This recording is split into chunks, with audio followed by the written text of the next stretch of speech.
Hello students, welcome to the last class of chapter number 2। आज इस chapter के जो बचे हुए टॉपिक्स हैं वो हम करेंगे। तो जो पहला टॉपिक है जो हमें आज कवर करना है वो है physical changes and chemical changes. दो टाइप के चेंजेस नेचर के अंदर पाए जाते हैं। फिजिकल चेंज वो चेंज है जिसमें एक सब्सटेंस की शेप या स्टेट चेंज हो जाती है, उसको हम क्या कहेंगे? Physical change. नेचर चेंज नहीं होता। जैसे लकड़ी है, ठीक है, बड़ा सा लकड़ी का टुकड़ा है, हमने उसके छोटे छोटे पीस कर दिए, ये एक फिजिकल चेंज है। उसके छोटे छोटे पीस भी जो है वो क्या रहेंगे? लकड़ी ही रहेंगे। नेचर उसका सेम रहेगा। बड़ा लकड़ी का टुकड़ा भी जब जलेगा तो हमें हीट एंड लाइट देगा, और जो छोटे छोटे टुकड़े हैं वो भी जब जलेंगे तो हमें उनसे हीट एंड लाइट मिलेगी in the form of energy. ठीक है, तो ये फिजिकल चेंज है जिसमें सब्सटेंस की सिर्फ शेप चेंज हुई है, साइज चेंज हुआ है, नेचर चेंज नहीं हुआ है। दूसरा एग्जांपल, कोई भी वेजिटेबल है, हमने उसको काट दिया, खीरा था हमारे पास, ठीक है, हमने उसके छोटे छोटे पीसेस कर दिए। पीसेस करने के बाद भी वो खीरा ही रहा, बैंगन नहीं बना, नेचर चेंज नहीं हुआ उसका। इस टाइप के चेंजेस को हम फिजिकल चेंज कहेंगे। Melting down of ice, ice का मेल्ट हो जाना, ठीक है, आइस मेल्ट होकर वाटर बनता है। वाटर का फॉर्मूला है H2O। वाटर में hydrogen gas and oxygen gas present है। आइस जो है उसमें भी यही दोनों गैसेस प्रेजेंट हैं। दोबारा से एक स्टेट से दूसरे स्टेट में वो कन्वर्ट हो सकते हैं। तो इस तरह के चेंजेस को, जिसमें कोई नया सब्सटेंस नहीं बनता, सब्सटेंस का नेचर सेम रहता है, इस टाइप के चेंजेस को हम फिजिकल चेंज कहेंगे। ठीक है, दूसरे नंबर पर है केमिकल चेंज। केमिकल चेंज में एक सब्सटेंस से नया सब्सटेंस बन जाता है, सब्सटेंस का नेचर चेंज हो जाता है। इस तरह के चेंजेस को हम केमिकल चेंज कहेंगे। जैसे formation of curd from milk, milk से कर्ड का बनना। कुछ बच्चे सोचेंगे मिल्क और कर्ड दोनों एक ही चीज है, दोनों टेस्ट में क्या कहेंगे? कुछ बच्चे तो कहेंगे गंदे होते हैं। नहीं, मिल्क जो है और कर्ड दोनों का टेस्ट अलग अलग है। मिल्क टेस्ट में मीठा होता है, उसके अंदर नेचुरली एक शुगर प्रेजेंट होती है, लैक्टोज शुगर, थोड़ा सा मीठेपन में होता है मिल्क। और कर्ड जो है वो थोड़े से खट्टेपन में होता है, क्योंकि कर्ड के अंदर वही लैक्टोज शुगर कन्वर्ट होकर लैक्टिक एसिड बन जाता है, एक नया सब्सटेंस बन गया। इस तरह के चेंजेस को हम क्या कहेंगे? केमिकल चेंज, जिसमें एक नया सब्सटेंस बन जाता है। जैसे हाइड्रोजन एंड ऑक्सीजन दोनों कंबाइन होने के बाद क्या बनेंगे? वाटर बनेंगे। ये एक केमिकल चेंज है। ठीक है, केमिकल चेंज से जो नया सब्सटेंस बनता है वो अपने प्रीवियस सब्सटेंस जिससे वो मिलकर बना है उससे डिफरेंट होता है। जैसे हाइड्रोजन और ऑक्सीजन दोनों के मिलने से क्या बना? वाटर। वाटर का नेचर हाइड्रोजन एंड ऑक्सीजन दोनों से अलग है। ठीक है, किस तरह से अलग है? हाइड्रोजन जो है एक हाईली कंबस्टेबल गैस है, बड़ी जल्दी उसमें आग लग जाती है। ठीक है, it Burns with pop sound, बड़े धमाके के साथ बर्न होती है। और ऑक्सीजन गैस भी उसको बर्निंग में सपोर्ट करती है, उसकी दोस्त है, उसको बर्न करवाएगी। ठीक है, लेकिन इन दोनों के मिलने से क्या बना? वाटर। वाटर का नेचर इन दोनों गैसेस से बिल्कुल उलट है, बिल्कुल अपोजिट है। वाटर आग को बुझा देता है। तो इस तरह के चेंजेस को हम केमिकल चेंज कहेंगे, जिसमें कोई नया सब्सटेंस बनता है और उसका नेचर प्रीवियस सब्सटेंसेस से अलग होता है, डिफरेंट होता है। It is known as chemical change. उसको हम क्या कहेंगे? केमिकल चेंज कहेंगे। अब सब बच्चे बोर्ड के ऊपर फोकस करेंगे और जो डेफिनेशन मैंने लिखी है उसको बिल्कुल ध्यान से सुनेंगे, देखेंगे और बिल्कुल मेमोराइज रखेंगे, याद रखेंगे। तो सभी बच्चों का फोकस अब बोर्ड के ऊपर होना चाहिए। अब हमारा सबसे पहले फोकस जो है इस डेफिनेशन पे होगा, physical changes. What are physical changes? These are the changes in which nature of substance does not get changed. Substance का nature change नहीं होगा, only the physical appearance, कि वो देखने में कैसा है या state जो है वो उसकी change हो जाएगी। जैसे melting down of ice, ice का melt होना, cutting of vegetable, vegetable का cut हो जाना, ये सब के सब physical changes है।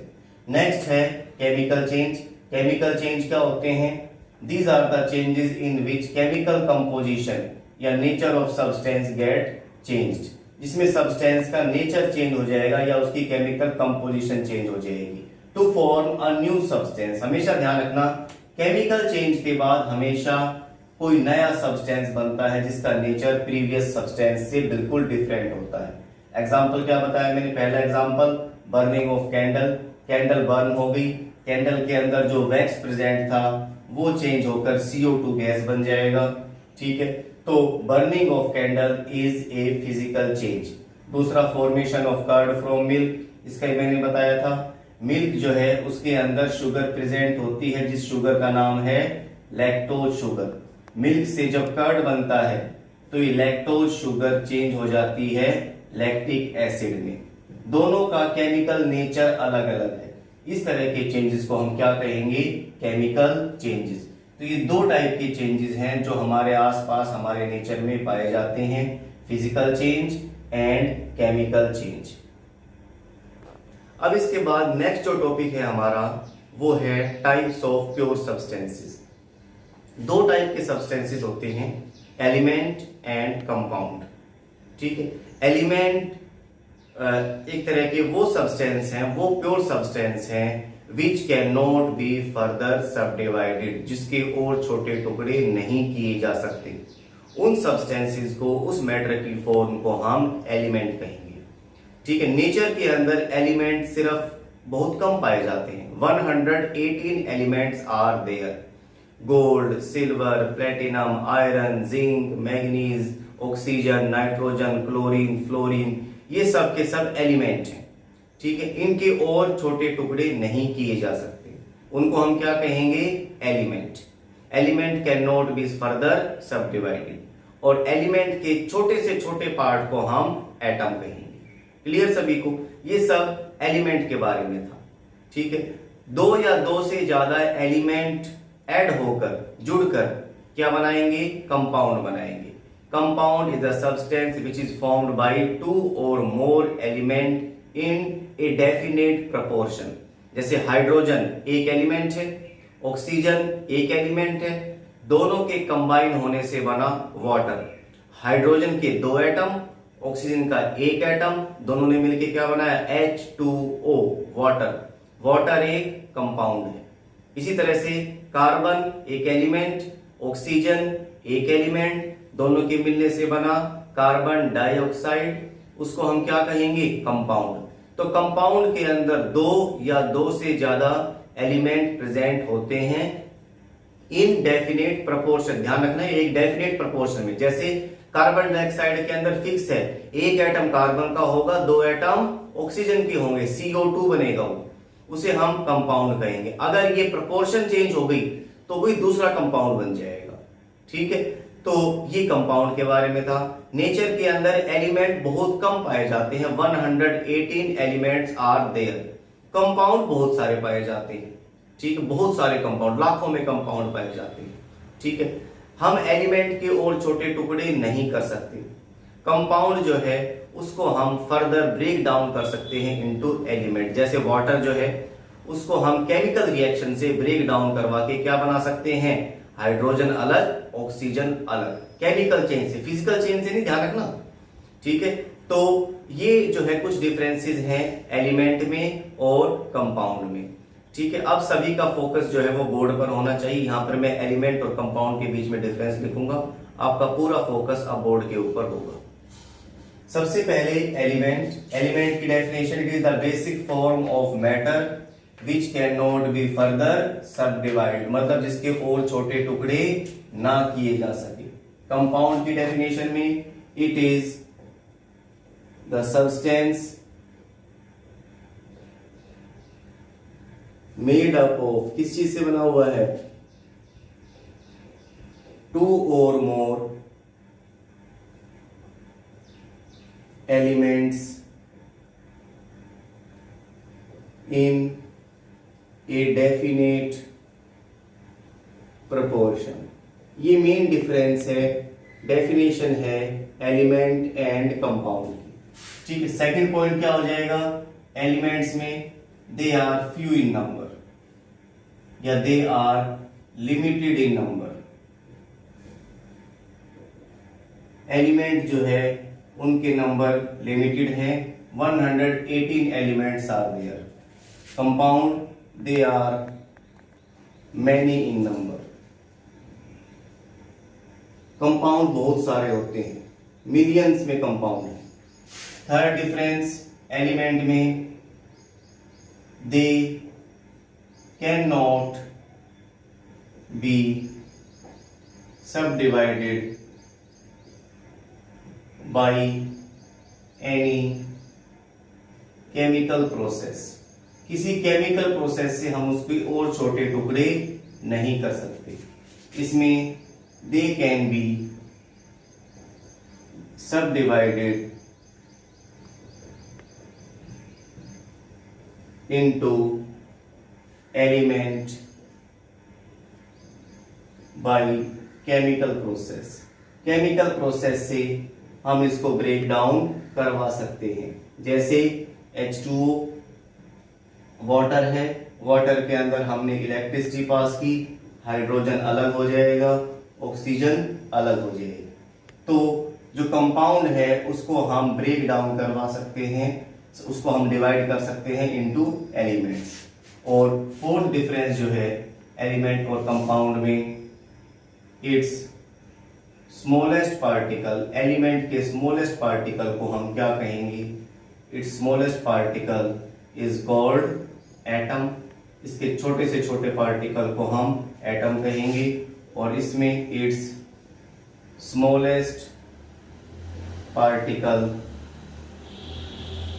Is called molecule. कंपाउंड के छोटे से छोटे पार्टिकल को हम मॉलिक्यूल कहेंगे। जैसे एग्जांपल है, एलिमेंट हमने लिया हाइड्रोजन, इसके छोटे से छोटे पार्टिकल को हम क्या कहेंगे? हाइड्रोजन एटम, H जिसका सिंबल है।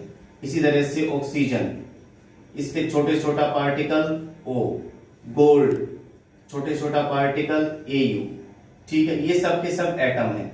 जबकि जो कंपाउंड है उसके स्मॉलेस्ट पार्टिकल को हम क्या कहेंगे? मॉलिक्यूल। जैसे वाटर, इसका स्मॉलेस्ट पार्टिकल H2O का एक मॉलिक्यूल, ये मॉलिक्यूल है। ठीक है, इसी तरह से कार्बन डाइऑक्साइड, इसका smallest particle carbon dioxide molecule. तो ये फर्क है एलिमेंट में एंड कंपाउंड में। चार डिफरेंसेस जो है वो आपको याद रखने हैं। दो तीन बातें और याद रखनी है। सबसे पहले एलिमेंट जो है उस टर्म को किस साइंटिस्ट ने यूज किया? साइंटिस्ट का नाम था रॉबर्ट बॉयल। 1661 में सबसे पहले उसने एलिमेंट वर्ड यूज किया। He coined the term element. Element को एलिमेंट नाम जो है किसने दिया था? रॉबर्ट बॉयल ने दिया था। ठीक है, और उसके बाद एक और साइंटिस्ट आए जिनका नाम था लेवोजियर, LAVOISER। उन्होंने सबसे पहले एलिमेंट की डेफिनेशन दी। तो आपसे वन वर्ड में पूछ सकते हैं, name the scientist who gave the definition of element. आप क्या लिखोगे? लेवोजियर। और दूसरा डिफरेंस, ये दूसरा पॉइंट आपसे पूछ सकते हैं कि name the scientist who coined the term element, तो उसमें आप लिखोगे रॉबर्ट बॉयल। इसके बाद टाइप ऑफ एलिमेंट्स। एलिमेंट कितने टाइप के हैं? एलिमेंट है तीन टाइप के, metals, non metals and metalloids. सबसे पहले हमारा फोकस जो है इन तीनों के ऊपर होगा। मैंने बताया था नेचर के अंदर कितने एलिमेंट्स पाए जाते हैं? लगभग 118। और ये तीन टाइप के हैं, metals, non metal and metalloid. Metal non metal के बारे में आपने पढ़ा हुआ है। ठीक है, मेटल की प्रॉपर्टीज जो है वो अभी हम यहाँ पर पढ़ेंगे, डिस्कस करेंगे। मेटल और नॉन मेटल में यहाँ पे डिफरेंस भी हम करेंगे। मेटलॉइड को आप समझ लीजिए, मेटलॉइड क्या होते हैं, ये आपके लिए नई चीज है। मेटलॉइड वो एलिमेंट हैं which shows both the properties of metals as well as non metals. जिनमें कुछ प्रॉपर्टी मेटल की होती है, कुछ प्रॉपर्टी नॉन मेटल की होती हैं, उनको हम मेटलॉइड कहते हैं। और नेचर के अंदर 5 या 6 इस तरह के एलिमेंट प्रेजेंट हैं which are metalloid in nature, जैसे boron, silicon, germanium, arsenic, antimony. ये इस तरह के जो है कुछ एलिमेंट्स हैं which are both metallic as well as non metallic in nature. और उनके लिए हमने क्या वर्ड यूज किया है? They are called metalloids. उनको हम मेटलॉइड्स कहेंगे। तो सबसे पहले अब हम यहाँ पे डिफरेंस करेंगे मेटल्स एंड नॉन मेटल के बीच में। सभी का फोकस बोर्ड के ऊपर होगा। फर्स्ट पॉइंट, मेटल में they are lustrous. Lustrous means shining होते, ठीक है। जैसे गोल्ड है बहुत शाइनी होता है, सिल्वर है बहुत शाइनी होता है। तो मेटल जो है they are lustrous. Non metal में इसका opposite they are non lustrous, ये शाइनी नहीं होते, डल होते, ठीक है। सेकेंड डिफरेंस, मेटल में they are ductile.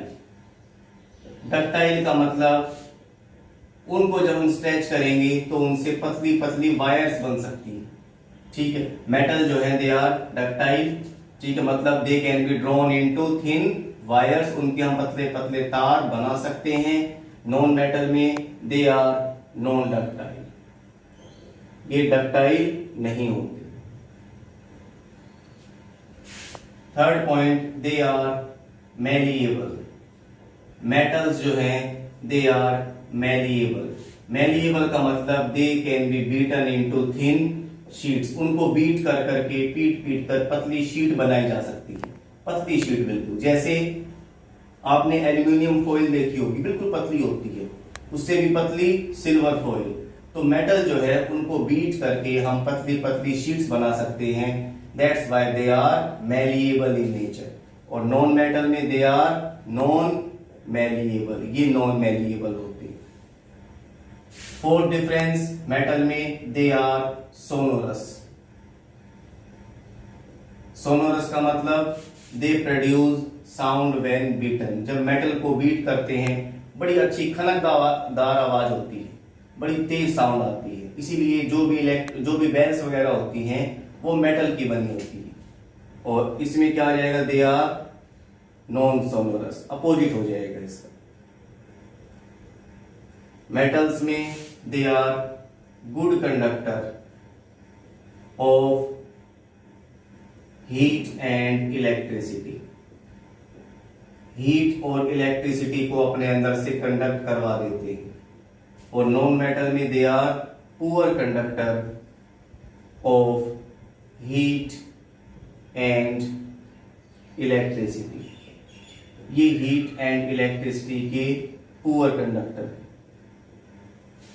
Six difference, metals have high melting point and boiling point. इनका boiling point and melting point high होता है। जैसे आयरन है, उसका मेल्टिंग पॉइंट लगभग 1500 डिग्री सेल्सियस या उससे भी ज्यादा है। इनमें क्या हो जाएगा, they have low melting point and boiling point. Next difference, ज्यादातर मेटल जो है दे आर हार्ड। मेटल जो है वो कैसे होंगे, हार्ड होंगे। नॉन मेटल कैसे होंगे, सॉफ्ट होंगे। ज्यादातर मेटल जो है they are solid at room temperature. Room temperature पर सॉलिड होंगे। ये कैसे होंगे, दे मे बी सॉलिड, ये सॉलिड भी हो सकते हैं, लिक्विड भी हो सकते हैं और गैस भी हो सकते हैं। ठीक, ध्यान रखना कौन सा नॉन मेटल सॉलिड होता है, आपसे पूछ सकते हैं। आयोडीन सॉलिड है, सल्फर सॉलिड है, फॉस्फोरस सॉलिड। तीनों एग्जांपल आप याद रखेंगे, ये सॉलिड नॉन मेटल्स हैं। लिक्विड नॉन मेटल सिर्फ एक है जिसका नाम है ब्रोमीन। और गैसियस नॉन मेटल कई सारे हैं, जैसे oxygen, nitrogen, hydrogen, chlorine etcetera. ठीक है, मेटल ज्यादातर क्या होते हैं, सॉलिड होते हैं, सिर्फ एक को छोड़ के, एक्सेप्ट मरकरी। ये अकेला ऐसा मेटल है जो सॉलिड नहीं है, लिक्विड है रूम टेम्परेचर पे। ठीक है, इसी तरह से कुछ एक्सेप्शंस और हैं, जैसे मेटल्स हार्ड होते हैं सिर्फ किसको छोड़ के, एक्सेप्ट सोडियम एंड पोटेशियम। ये दोनों ऐसे मेटल्स हैं जो हार्ड नहीं होते, सॉफ्ट होते हैं। ठीक है, इनको हम आसानी से चाकू से काट सकते हैं। इसी तरह से metals have high melting point and boiling point, इसमें भी एक्सेप्शन है। एक्सेप्ट कौन कौन से? दो एग्जांपल हैं, एक है गैलियम, यहां पे लिख रहा हूं मैं इसको मिटा के। कौन कौन सा? गैलियम, स्पेलिंग याद रखना GALLIUM, एंड सीजियम CAESIUM। ये दोनों ऐसे मेटल्स हैं जिनका melting point, boiling point high होने की बजाय कैसा है? लो। ठीक है, इसी तरह से metals are good conductor of heat and electricity, सिर्फ किसको छोड़ के? एक्सेप्ट कौन कौन से? एक तो लेड, लेड जो है वो पुअर कंडक्टर है हीट एंड इलेक्ट्रिसिटी का, एंड मरकरी। ये दोनों ऐसे मेटल्स हैं which are poor conductor of heat and electricity. कौन कौन से बताए मैंने? Lead and mercury, they are good की बजाय क्या आ जाएगा? Poor conductor of heat and electricity. तो ये कुछ एक्सेप्शंस थे जो कि आपको याद रखने हैं। तो ये डिफरेंस हुए मेटल्स में एंड नॉन मेटल्स में।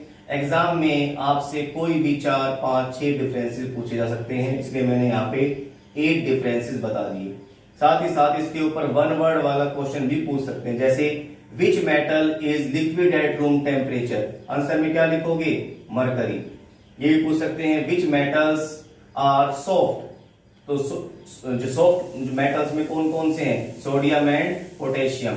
ये पूछ सकते हैं which metals have low melting point and boiling point, सिर्फ दो एग्जांपल हैं, गैलियम एंड सीजियम। ये भी पूछ सकते हैं which two metals are poor conductor of heat and electricity, answer में आप लिखोगे लेड एंड मरकरी। ठीक है, तो ये मेटल्स एंड नॉन मेटल्स के बीच में 8 डिफरेंसेस हैं जो कि आपको याद रखने हैं। Next definition, metalloids. मेटलॉइड्स क्या होते हैं? दीज आर एलिमेंट्स, ये ऐसे एलिमेंट हैं, these are the elements which shows the properties, किसके बीच में? Between metals and non metal. Metal and non metal दोनों के बीच की प्रॉपर्टी को जो शो करेंगे उनको हम क्या कहेंगे? मेटलॉइड। मतलब इनमें कुछ प्रॉपर्टी जो है वो मेटल्स की होंगी, कुछ प्रॉपर्टी नॉन मेटल्स की होंगी। एग्जाम्पल, बोरोन, सिलिकॉन, जर्मेनियम, ये सारे के सारे ऐसे एलिमेंट हैं which shows both the properties of metals as well as non-metals, that's why they are known as metalloids। इनको हम metalloids कहेंगे। इसके बाद जो नेक्स्ट टॉपिक है वो है मिक्सचर एंड कंपाउंड में डिफरेंस करना। मिक्सचर हमें पता है 2 या 3 एलिमेंट्स हमने लिए या कंपाउंड लिए, उनको मिक्स कर दिया, वो मिक्सचर बन गया। जैसे हमने ग्लूकोज लिया, कॉमन सॉल्ट लिया, नींबू लिया, सबको मिक्स कर दिया वाटर के अंदर, क्या बन गया? नींबू पानी बन गया, वो एक मिक्सचर है। ठीक है, मिक्सचर के अंदर 2 या 2 से ज्यादा एलिमेंट या कंपाउंड होते हैं in any proportion. Proportion fix नहीं है उसकी। जैसे नींबू पानी मैंने एक बच्चे को बनाने के लिए कहा, उसने 1 चम्मच चीनी ली, ठीक है, उसमें 1 नींबू डाल दिया 1 गिलास पानी में। दूसरे बच्चे को कहा, उसने 3 चम्मच चीनी ली, 1 नींबू डाला, ठीक है, वो भी नींबू पानी ही है। तीसरे बच्चे ने जो है 2 चम्मच चीनी ली, 2 नींबू डाले, ठीक है, वो उसको भी हम नींबू पानी ही कहेंगे। मतलब मिक्सचर के अंदर जो भी एलिमेंट या कंपाउंड डाले जाते हैं उनका फिक्स्ड प्रोपोर्शन नहीं होता, उसको हम क्या कहेंगे? मिक्सचर कहेंगे। कंपाउंड में क्या होता है? 2 या 2 से ज्यादा एलिमेंट प्रेजेंट होते हैं इन फिक्स्ड प्रोपोर्शन, और उनकी प्रोपोर्शन हमेशा फिक्स्ड होती है। जैसे कार्बन डाइऑक्साइड, उसमें फिक्स है हमेशा 1 एटम कार्बन का, 2 एटम ऑक्सीजन के। वाटर में हमेशा फिक्स है 2 एटम किसके? हाइड्रोजन के, 1 एटम ऑक्सीजन का। ग्लूकोज, उसके अंदर बिल्कुल फिक्स है 6 एटम कार्बन के, 12 एटम हाइड्रोजन के, 6 एटम ऑक्सीजन के। इसलिए ग्लूकोज का फॉर्मूला है C6H12O6। ठीक है, तो जो भी कंपाउंड होते हैं उनमें दो या दो से ज्यादा एलिमेंट पाए जाते हैं इन फिक्स्ड प्रोपोर्शन, जबकि मिक्सचर के अंदर दो या दो से ज्यादा एलिमेंट या कंपाउंड प्रेजेंट होते हैं and they are also in not fixed proportion, वो फिक्स्ड प्रोपोर्शन में भी नहीं होते। ठीक है, तो ये दो डिफरेंस हो गए मिक्सचर में एंड कंपाउंड में। थर्ड डिफरेंस, मिक्सचर जो है उसके जो कंस्टिट्यूएंट पार्टिकल्स हैं दे शो देयर प्रॉपर्टी। एग्जाम्पल हम नींबू पानी का ही लेते हैं। नींबू पानी हमने बनाया, उसमें तीन चीजें डाली। ठीक है, पानी लिया है, नींबू डाला है, ठीक है, उसमें हमने जो है शुगर डाली। ठीक है, अब वो नींबू पानी जो है उसको हम टेस्ट करेंगे तो शुगर की वजह से वो हमें मीठा लगेगा, और उसमें हमने जो है जो नींबू डाला है उस वजह से वो हमें क्या लगेगा, खट्टा लगेगा। अगर थोड़ा सा नमक भी डाल दें उसमें तब हमें वो सैलाइन भी लगेगा, थोड़ा थोड़ा नमकीन भी लगेगा। अगर कोई बच्चा गलती से उसमें मिर्च डाल दे तो वो अब हमें जो है बर्निंग टेस्ट भी लगेगा, तीखा भी लगेगा। मतलब मिक्सचर में जो भी 3, 4, 5 चीजें डाली जाएंगी वो सभी की सभी अपनी प्रॉपर्टी, अपना इफेक्ट शो करेंगी, जबकि कंपाउंड में ऐसा नहीं होता। कंपाउंड बनने के बाद जिन एलिमेंट से वो बना है वो अपनी प्रॉपर्टीज लूज कर देते हैं। मैंने बताया थोड़ी देर पहले, जैसे वाटर बना है हाइड्रोजन से एंड ऑक्सीजन से। हाइड्रोजन हाईली कंबस्टेबल गैस, आग लग जाती है बड़ी जल्दी उसमें। ठीक है, और ऑक्सीजन जो है वो उसकी सपोर्ट करती है, उसको जलने में मदद करती है। मतलब ये दोनों के दोनों आग लगाने का काम करते हैं, हर चीज में आग लगा देते हैं। हाइड्रोजन बर्न होती है, ऑक्सीजन उसको सपोर्ट करती है। दोनों के मिलने से क्या बना, वाटर। इन दोनों का दुश्मन, वो आग को एकदम बुझा देता है।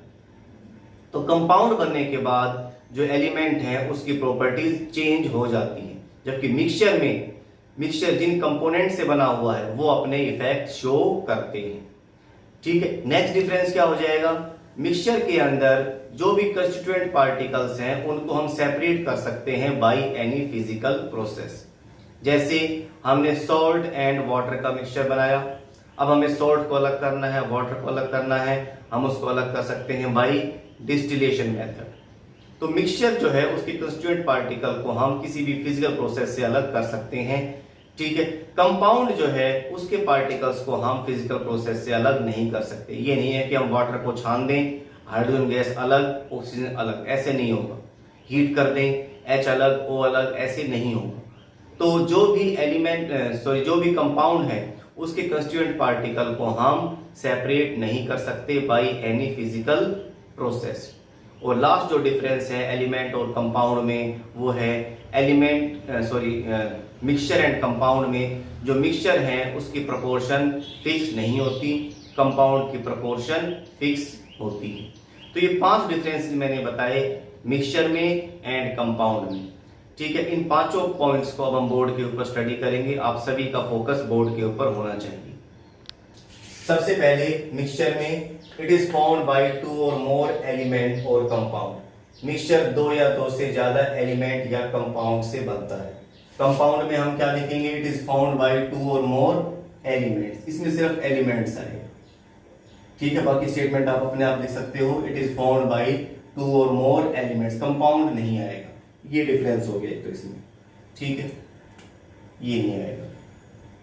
इसके बाद सेकंड, मिक्सचर में the proportion of element and compound is not fixed. इसमें जो है जो प्रोपोर्शन है वो कैसी होगी, फिक्स्ड होगी।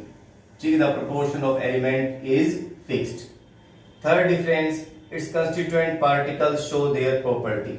इसमें the constituent particle do not show their property, वो अपनी प्रॉपर्टी शो नहीं करेंगे, दे लूज देयर प्रॉपर्टी। जो भी कंस्टिट्यूएंट पार्टिकल है जिससे मिलके ये बने हैं। Fourth, it's constituent particle can be separated by physical process. इसके कंस्टिट्यूएंट पार्टिकल को हम सेपरेट नहीं कर सकते, can not be separated by any physical process. Composition is fixed. इसकी कंपोजिशन जो है इसमें नॉट फिक्स्ड आएगा। कंपोजिशन इज नॉट फिक्स्ड, इसमें कंपोजिशन फिक्स्ड होती है। जैसे मैंने बताया ग्लूकोज के अंदर फिक्स है 6 एटम कार्बन के, 12 एटम हाइड्रोजन के, 6 एटम ऑक्सीजन के। तो ये 5 डिफरेंसेस हैं बिटवीन मिक्सचर एंड कंपाउंड। तो ये लास्ट एक तरह से टॉपिक था चैप्टर नंबर 2 का। इसके साथ ही ये चैप्टर कंप्लीट हो गया।